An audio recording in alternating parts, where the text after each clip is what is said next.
In this video, we're going to take a minute and explore how to convert exponential equations to logarithmic equations.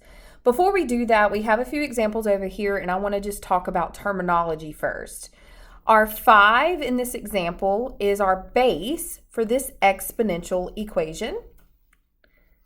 The 2 here is our exponent. And for the purposes of this problem, we're going to call this 25 the argument.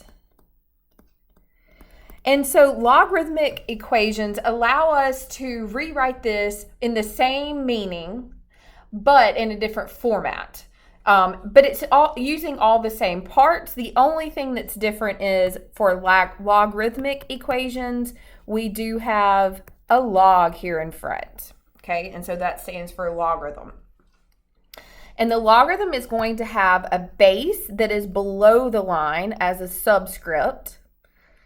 On the same level as the log, I would write the argument. And then this is going to equal the exponent. So our logarithm is always going to equal an exponent. So what I want to do first is take this example that I have here, rewrite it as a logarithmic equation. So first we're going to write log. Our base in this example was 5. So this would be said as log base 5. And then we say of whatever our argument is, and in this case it's 25, equals our exponent of 2. And that is converting from exponential to logarithmic form of an equation. Let's do the same thing with this other example, and then I'll show you a little shortcut that we sometimes use. So again, we have our base here of 10. We have our exponent of -3. And we have the argument for this example as 0.001.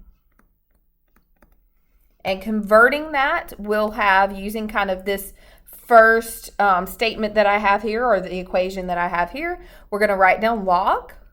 Our base is 10. The argument is 0.001, and that's going to equal our exponent of -3. So that would be converting that exponential into that logarithmic form. Now, let's talk about how we can see this differently. Now that I've kind of given you the way that this should work, let's talk about maybe a shortcut way to see this. So notice that the order for the first number, it stays the same. So whatever your base is, that goes first. And then the exponent and the argument are kind of swapping places. So my argument is going to go next, and then it's going to equal my exponent. So again, logarithms always equal the exponent. The other way to think about this is if I was to write this again, So if I had 10 -3 equals 0.001, sometimes students like when I say this way of thinking about things, and it's the backwards C. So like the letter C, but backwards. So you always start at the base. Always start at the base every time. If I start at the base and I go backwards in a C motion, I'm going to have log base 10. The next number I would get to is the 0.001, and then all the way around to the -3. So that's the order that you would put it over here. And you certainly don't have to remember it that way, but that is maybe helpful to you. I don't know.